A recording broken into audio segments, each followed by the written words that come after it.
70일에는 다니엘이 이스라엘의 회복을 위해서 하나님께 기도했던 그 기도의 응답이었습니다. 다니엘은 이스라엘의 회복, 예루살렘의 회복을 간절히 바랐고 그거는 성전의 회복이며 다시 말하면 하나님과의 관계의 회복입니다. 우리 성도는 하나님의 자녀들은 하나님과 약속으로 맺어진 언약 백성입니다. 언약 백성은 하나님과의 관계 안에서만 모든 걸 다 받을 수 있어요. 그 관계가 틀어지면 이제 다 삶이 무너집니다. 그러니 하나님의 자녀들은 하나님과의 약속 안으로 들어와서 그 약속이 이루어지면서 하나님과의 관계가 회복되고 그 관계가 더 좋아지면서 많은 축복을 받게 되는 거예요. 그러니 우리에게 가장 중요한 건 무엇입니까? 하나님과의 관계의 회복이죠. 그래서 성전의 회복, 예루살렘의 회복입니다. 다니엘은 그걸 위해서 간절히 기도했고 그 기도의 응답으로 주신 게 70일회입니다. 71회 동안 예루살렘이 회복이 되는데 얼마나 회복이 될 것이냐? 완전하게 회복이 될 것이다. 그 완전한 회복은 모든 사람의 허물이 그쳐진다. 우리의 모든 허물이 그쳐진대요. 그리고 죄가 다 용서받는데요. 그리고 우리가 영원한 의로, 영원한 의가 우리 안에서 드러난대요. 이게 정말 믿을 수 없고 있을 수 없는 일입니다. 어떻게 죄인인 인간의 죄가 다 끊어지고 다 소멸되고 우리가 영원한 의인이다라고 할 수 있을까요? 그러나 이게 되어진다. 71회 동안 이게 이제 바로 다니엘의 이스라엘 회복을 위한 기도의 응답입니다. 죄인인 인간에게 죄 문제가 해결되었다는 건 놀라운 일입니다. 우리가 하나님과의 관계에 있어서 이 관계가 틀어지는 게 바로 죄 때문에 틀어져요. 하나님이 완전하신데 하나님은 완전하세요. 하나님은 조금의 오류도 없으십니다, 여러분. 하나님은 완전하세요.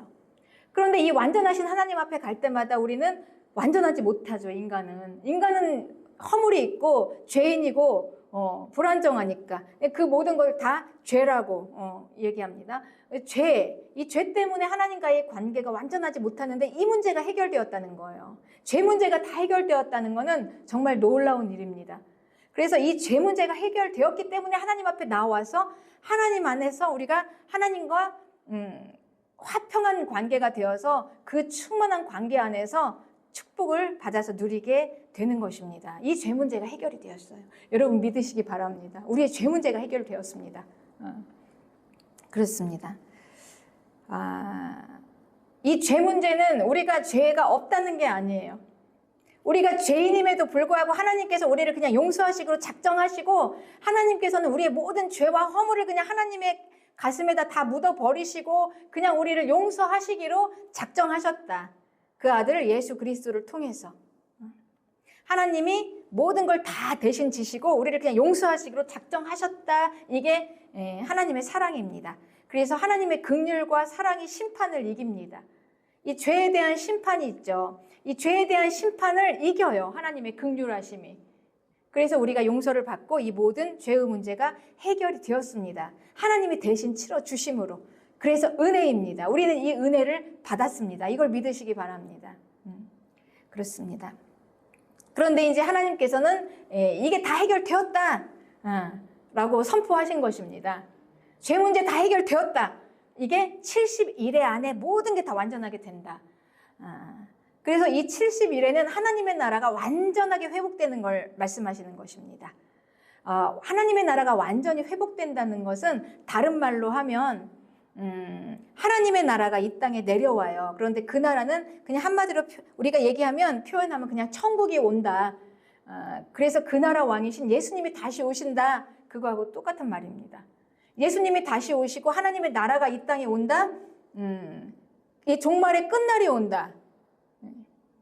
그리고 세상의 종말이 온다하고도 같은 말입니다. 다 같은 말이에요. 다 같은 시간대예요.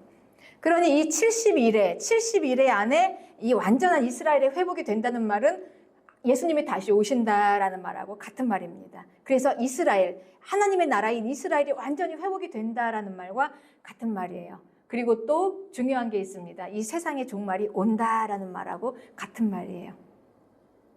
그러니 이 70일에 대해서는 누가 이걸 알아야 되겠습니까? 교회들이 알아야 합니다. 교회는 이 마지막 하나님의 나라를 기다리고 우리는 그 나라로 들어갈 자들이잖아요. 그러니 이 70일에는 하나님께서 다니엘을 통해서 교회들에게 주신 계시입니다. 교회들이 이 종말을 반드시 알아야 합니다. 우리는. 우리의 일이기 때문에. 그래서 하나님께서는 이 다니엘을 통해서 이 70일의 계시를 주시고 또 이 계시를 요한계시록을 통해서 더 확실하게 더 자세하게 주셨습니다. 그래서 이 다니엘서의 7장부터 12장까지의 내용 그리고 요한계시록의 전체적인 모든 내용들은 다 이 마지막 때에 이 70일에 관한 이 기간 동안에 일어난 일들을 중점으로 기록되어 있습니다. 그러니 하나님께서는 얼마나 이 계시를 우리가 알기를 원하시겠습니까? 이 70일의 동안에 지금 하나님의 나라가 완전히 회복이 됩니다. 그런데 이 70일에 하나님의 나라가 완전히 회복된다는 말은 다른 말로 하면 그냥 쉽게 천국이 온다, 예수님의 왕국이 시작된다, 그리고 예수님이 다시 오신다, 세상의 종말이 온다, 끝이 온다, 이거하고 다 같은 말입니다. 그런데 이 70일의 이 동안에 이 모든 일이 일어날 텐데 이 70일에는 크게 세 가지 일이 일어납니다. 첫째는 70일의 시작은 이스라엘을 포로로 잡혔던 이스라엘에게 다시 본토로 돌아가서 예루살렘 성전을 재건하라는 명령에서부터 시작해요. 네. 거기에서부터 시작하고 그 다음에 이제 지나서 그 나라의 왕이 나타나십니다. 그리고 이제 그 나라의 왕이 잠깐 끊어지는 동안에 이 마지막 때 한 강력한 이 땅의 제국의 왕이 세워져요. 그런데 그 제국의 왕은 뭘 하냐? 이 예루살렘을 완전히 황폐하게 하고 성도들과 싸워서 이기는 권세를 받았어요. 그래서 성도들은 그 왕에게 아주 괴롭힘을 당하고 황폐하게 된다. 이게 이제 정해져 있습니다. 그런데 이 황폐하게 된다라는 이 황폐의 뜻은 원어로 샤맴, 이건 아찔하게 되다, 넋을 잃다, 놀라게 하다, 경악하게 하다. 그러니 그냥 단순히 그냥 성도들과 싸워서 이기는 정도가 아니라 그냥 넋을 잃고 경악하고 놀라울 정도로 이 대환란이다라는 말씀이십니다. 마지막 때 예수님 오기 직전에 이 땅의 제국의 한 왕을 성경은 적그리스도, 짐승 이렇게 또 표현이 되어 있습니다. 그래서 이 성도들과 싸우는 자, 황폐하게 하는 자. 그런 이 대환란은 예루살렘에서 일어나게 되는 거예요. 그 황폐. 그리고 대상은 성도들입니다. 그러니 우리가 이걸 얼마나 알아야 되겠습니까? 이 70일을. 네. 그렇죠. 네. 그래서 이제 이 70일의 동안에 이 세 가지 사건이 일어나는데, 첫째 이제 귀한 명령으로 시작하죠. 이스라엘, 바벨론에 70년 동안 포로로 이스라엘이 잡혀왔는데, 이 이스라엘에게 하나님께서 이제 다시 돌아가라는 명령을 이제 내립니다. 이 돌아가라는 명령이 이제 원래 1차는 고레스 왕 때 내렸어요. 자, 이제 너희들 다 가라.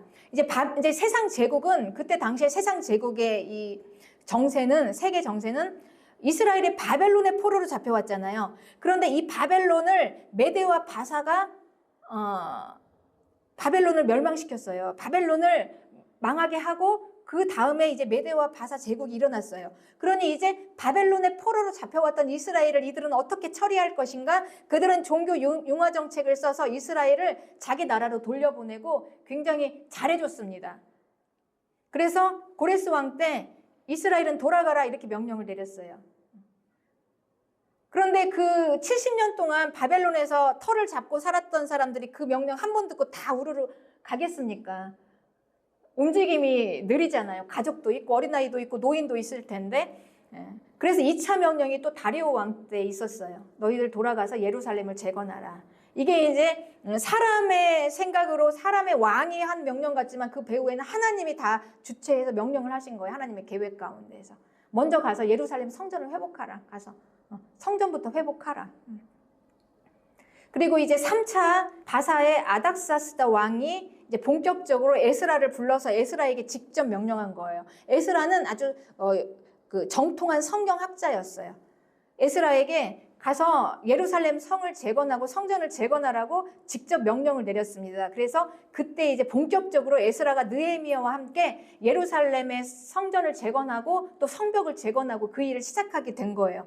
그러니 이 70일에는 이제 예루살렘으로 돌아가서 예루살렘을 회복하라라는 명령이 내린, 중건하라, 다시 세우라라는 명령이 내린 아닥사스다 왕 때부터 시작되는 것입니다. 그때부터 70일에가 이제 시작이 되는데 그게 세상 역사로는 BC 457년이에요. 다니엘서 9장 25절입니다. 그러므로 너는 깨달아 알지니라 예루살렘을 중건하라는 영이 날 때부터 기름 부음을 받은 자 곧 왕이 일어나기까지 7일에와 62일에가 지날 것이요 그랬죠. 네. 그러니까 70일에 중에 가서 예루살렘을 중건하라라고 한 그 명령이 내린 그때는 7일에가 지나는 동안이다. 너무나 디테일하게 지금 성경이 이 예언을 기록하고 있습니다. 그러니 이 이스라엘의 포로로 잡힌 이스라엘이 다시 예루살렘에 가서 그 성전을 재건하고 또 그 나라 성벽을 재건하는 기간이 7일이라고 그랬어요. 7일에. 두 번째 사건은 기름 부음 받은 자 곧 왕이 일어나기까지 그랬어요. 기름 부음 받은 왕은 누구십니까? 그분은 예수 그리스도. 그 나라의 기름 부음 받은 왕 예수 그리스도가 일어나기까지 62일에가 지날 것이요 그랬죠. 그러니 그 예루살렘 성전을 재건하고 나서부터 그 다음에 예수님이 이 땅에 보여질 때까지 62일에, 62일에는 62일에 7, 1에는 7이에요. 그럼 62에 7이면 뭡니까? 434년 동안 예수님이 일어나요. 나타나요. 그런데 예수님이 나타나는 그 시간은 역사적으로는 AD 27년입니다. AD 27년은 예수님이 세례 요한에게 세례를 받고 자신을 나타내는 그 해예요. 그러니 이 역사적인 시간하고 너무나 정확하게 딱 맞아 떨어지는 것입니다. 그렇습니다. 그러니 이 70일에 중에서 이스라엘이 가서 이 예루살렘을 재건하는 게 7일에, 그리고 이제 기름 부음 받은 왕인 예수님이 나타나는 때까지가 62일에, 그러면 전부 합치면 69일이에요. 그죠? 그럼 70일에서 69일에면 한 일회가 남습니다. 그런데 이 한 일회가 너무 중요해요. 우리의 교회에게. 한 일회에서 바로 그 적 그리스도가 나와서 교회를 핍박하는 대환란의 시간이 이제 우리에게 오는 것입니다. 한 일회.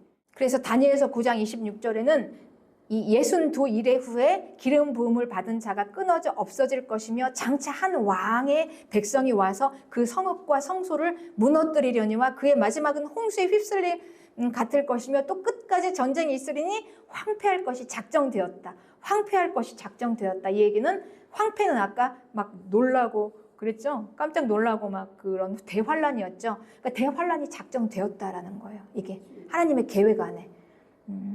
천국이 이 땅에 내려오는 하나님의 계획 안에 이제 7년이라는 이 대환란을 피할 수 있거나 막을 수 있는 게 아니라 작정되었다. 역사 속에서 반드시 이 대환란이 온다. 오게 되어 있다. 이게 작정이 되어 있으니 성도는 이걸 반드시 알고 이걸 어떻게 우리는 대처해야 될 것인가. 이게 너무나 중요하다라는 거예요.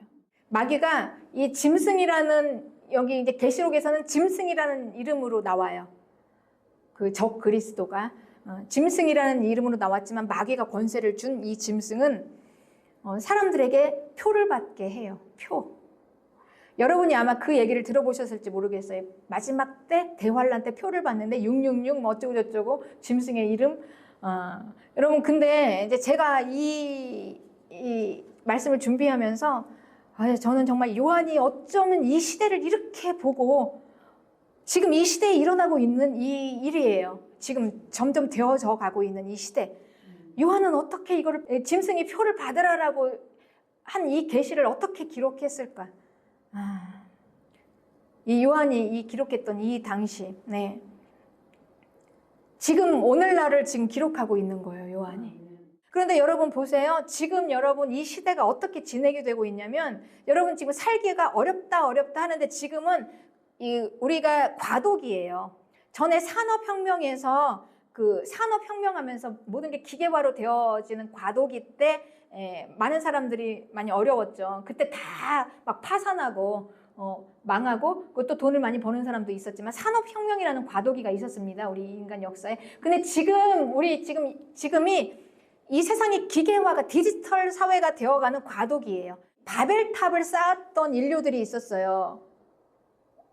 바벨탑. 그 바벨탑을 쌓았던 자들은 아주 특별하게 그 당시에 당대에 아주 유력한 자들이었어요. 그 당대. 그러니까 다 그냥 돌로 탑을 쌓던 때 벽돌을 발견을 해가지고 역청을 발견을 해가지고 어마어마하게 탑을 쌓았습니다.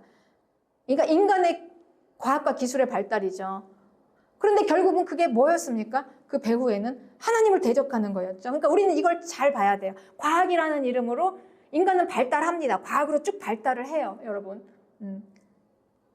그런데 결국은 이게 뭘 하는 것인가를 지금 이렇게 조금씩 이 성도들은 지혜를 써서 깨달아서 이 시대를 분별할 줄 알아야 합니다, 여러분. 하나님의 말씀이 우리에게 있고 지혜가 우리에게 있는데 이 시대를 분별해야죠. 이게 어떻게 흘러가는 것인가. 세상 사람들은 그냥 막무가내로 무작정 왜 이걸 자꾸 이거를 나눠주지? 기본소득을 왜 나눠주지? 이렇게 생각하면서 살기 힘들다 하지만 이 성경에 다 기록되어 있는 내용이잖아요. 네. 그렇습니다. 그러니 이제 이 시대는 디지털 사회로 가고 있어요. 디지털 사회. 그러니까 이 인간은 지금 기계 사회 안으로 들어가고 있는 거예요. 디지털이라는 말은 그냥 숫자로 계산이 되는 거예요. 숫자로 다, 수로. 그러니까 현금이 아니라 수로. 여러분 지금 이거는요, 우리 지금 삶의 현실이에요. 앞으로. 근데 앞으로 5년 후가 되면 2030년이 되면 아마 이제 그때 5년만 지나면 이제 아마 여러분 이게 아주 가깝게 느껴질 거예요. 아, 정말 그렇네. 지금은 좀, 그래? 그런데 이제 아마 그때 되면 여러분, 아, 맞구나. 그렇구나. 이게 느껴질 것입니다, 여러분. 네. 그러니 이 디지털은 현금이 아니라 여러분 이제 요즘 현금 없는 사회 하잖아요. 지금 준비되고 있는 것입니다. 이 디지털 사회가. 즉 짐승 정부가 지금 준비되고 있는 거예요. 짐승 정부가. 우리는 이 기계와 섞어 사는 디지털 사회로 지금 점점 들어가고 있고 이 사회는 지금 진행되고 있고 이 디지털 사회를 막을 수 없어요. 아무도. 거부할 수 없어요. 그냥 들어가서 살아야 돼요. 그러면은 이제 우리가 이거를 지금 이 세계가 돌아가고 있는 이 시대가 돌아가고 있는 이걸 보면서 우리가 표를 어떻게 생각할 수 있냐. 지금 이 모든 것들 중에 정말 표가 없으면 할 수가 없는 거예요. 칩, 몸 안에 이식되어 있는 이 칩이 없으면 이 모든 게 다 되어질 수 없는 거예요.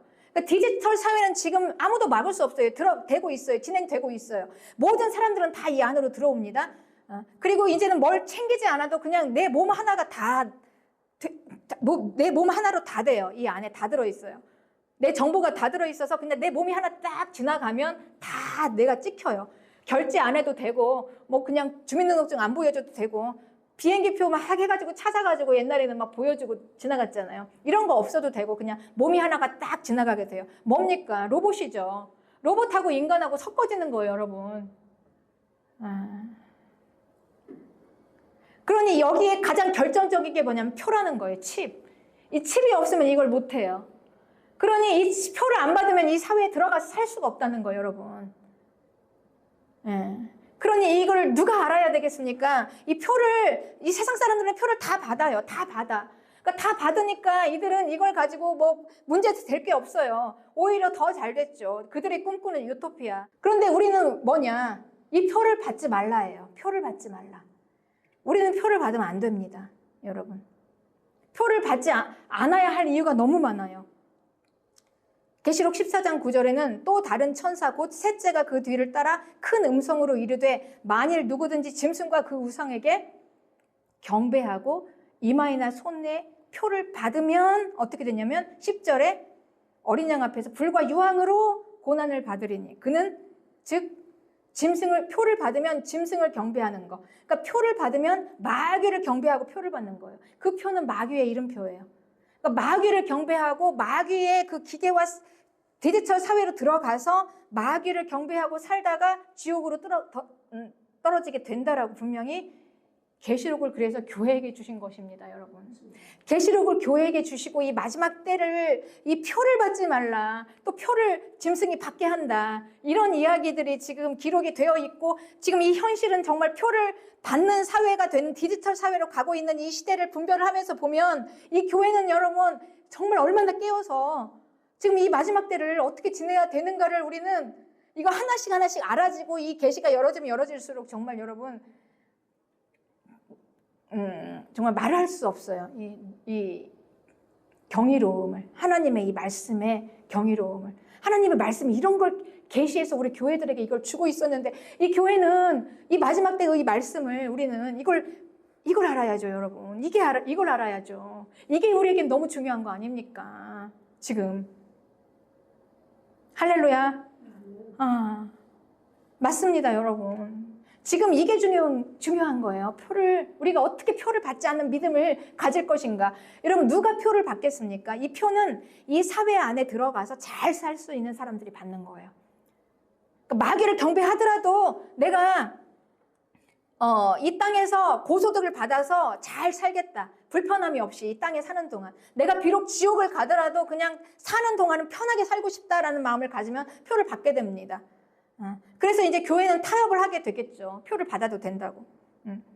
그러나 분명히 요한계시록은 기록되어 있습니다. 표를 받지 말라. 그러면 신실한 성도는 우리는 무엇을 소망으로 삼고 있습니까? 천국 소망. 천국은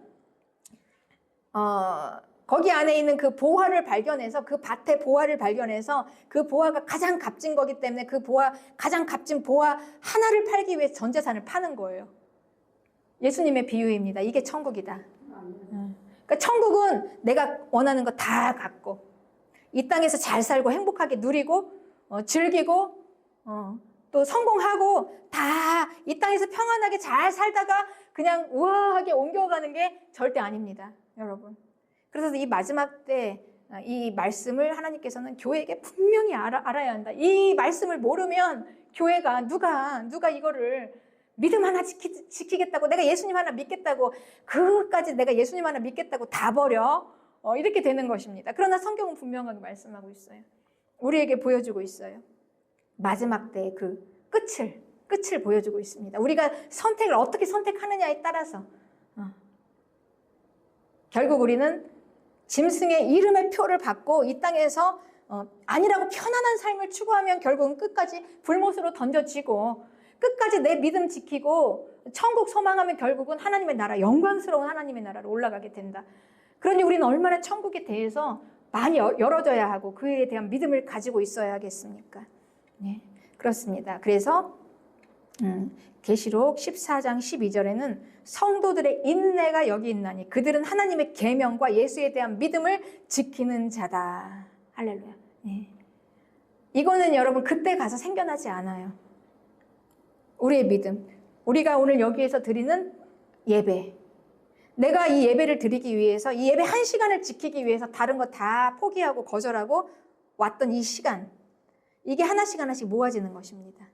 그리고 내가 믿음과 하나님의 말씀 따라서 살고자 몸부림치면서 내 모든 불이익을 당하면서도 믿음 지키려고 했던 오늘 이 내 믿음이 결국은 마지막 날 우리를 이기게 하는 것입니다. 그래서 미가서 2장 10절에는 이렇게 말씀합니다. 이것은 너희가 쉴 곳이 아니니 일어나 떠날지어다.